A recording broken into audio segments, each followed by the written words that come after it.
matter what happens in my life, I don't think to drink and use is like one of the biggest miracles on earth. And like I said, you can go from like hating God and fighting that there's no chance in hell he's real to like now, like there's no one in the world could go through the stuff that I've been through and be where I am and can try and fight the fact that God's real. You know, I just switched my drug addiction to a money addiction and just listen to what people are doing before me, bro. And I make, I think $9,000 first month they're working, win salesperson of the month. I get promoted as a sales manager like 5 months later. Then I get promoted again, or assistant sales manager. Then I make sales manager. And now I'm a finance manager literally 13 months after working there. Like I have my own office. Right. I'm still on parole. I remember my last visit to parole, I was pulling up in a brand new Raptor I bought off the showroom floor at Chapman Ford. Wow. And then got off parole. And then, you know, I worked there for almost 7 years. And so that's until recently. Yeah, I just quit a year and a half ago. And what was cool is I was the first person there that was sober. Like nobody, like they would let dudes, drug addicts work there. You know, it's like if you were selling cars and good at sales, they would bend the rules for you, you know, just like any sales place, you know. And like you go to that place now, there's 25 dudes that are all sober, that are all jacked, that all sell cars there.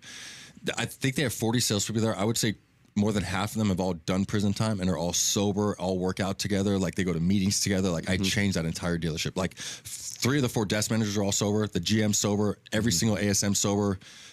3 of the 5 finance people are sober. Like there's no dealership like in the state. And it's like these customers can't even, it's funny when you get a woman customer, but she's like, and then of course I'm the finance guy and I was the biggest one there. So like she comes into my office and I remember one of the last customers I had, she's like, what the hell do all you guys eat around here? You know? And I'm like, we're sober, you know, and that's all we do is work out and help people, you know, so that's what we do. So, you know, I bought 12 cars there, I bought a couple houses and like thought I was killing it in life, you know, and thought money was making me happy for a while. And then like one day God like was just like, dude, get out of there and like go help people, you know? And it just came over me one night, you know, and it's like, I just remember I was like, dude, there's no way I'm meant to do this, you know? Like now I've been sober 6-7 years and I just knew I wanted more, you know. I would talk to a lot of people in recovery, but I never hit meetings, so I didn't have time to anymore, you know. And I was just like, I just want to take a chance to do something different, you know. I felt like, plus I don't know if you know, I was a finance manager, so I'm like kind of ripping people off at work, but I'm being sober and like being a good God, dude. But I was like, it just kind of contradicted itself, and I was just like, I'm just gonna quit my job and go try and figure something out, you know. So I called my GM in there one day, and I was just like, yo, I don't even know what to say other than the fact that I'm out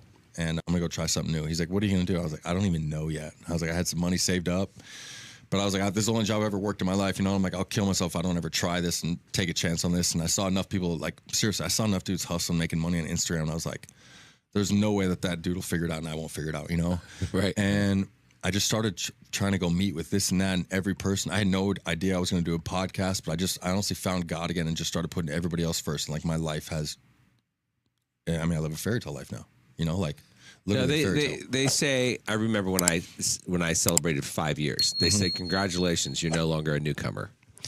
And then, and shortly after that, I mean, I was kind of looking at my life and I was looking at the people that I was attracting into my life. And I was like, yeah, okay. It's kind of true. I mean, at 1 or 2 or 3 years, I thought I had long-term sobriety. Yeah. But really it's like 5 years was kind of a good point in time where I say, okay, yeah, that's when things really started to change. Do you agree with that, or how was that? Yeah, mine might not even taken 5 years. I think it was a couple years, but like I said, and I was just telling these dudes the other day, I'm like, I use that exact same scenario which is why it helps so many people from like the streets and prison now, you know, like I tell them, I'm like the exact same thing. Like the reason you didn't want to quit is because you always thought you were going to struggle with it, right? You know, and like they'd make it 60 days or 90 days and then that urge doesn't go out of their head and then they give up and use again, you know, I'm like, I promise you just got to, and like I use the exact same saying I just used, like, don't give up before you see the miracle, you know, like one day it's just going to go away. Like, I don't know when it was or whatever it was, but like I went from like even being sober and still thinking about using to like one day I was like,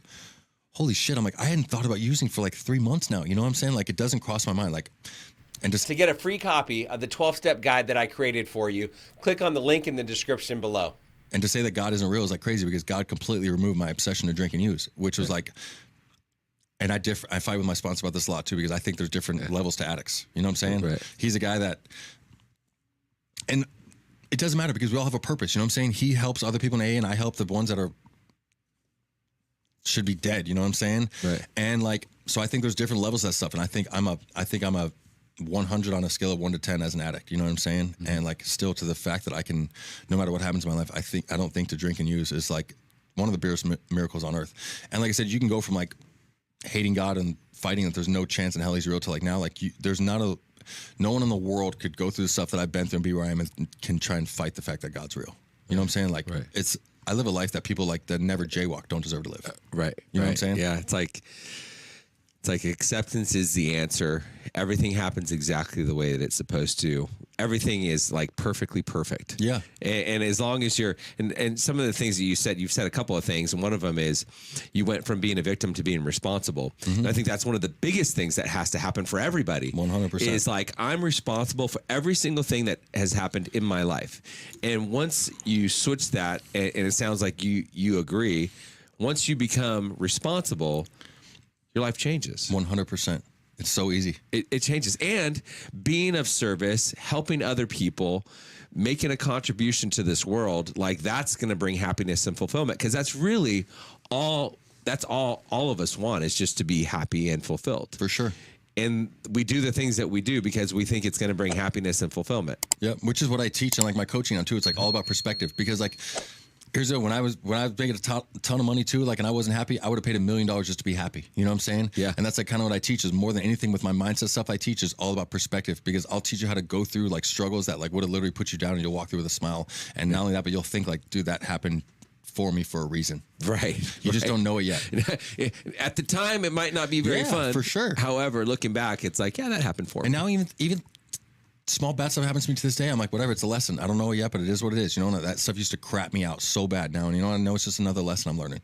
If you got value from this video, if you heard what you needed to hear, be sure to like it. Comment if you've got a question or you have something to say. Subscribe to the channel. Camelback Recovery provides treatment services for people struggling with mental health, mental illness, addiction, alcoholism, whatever it may be.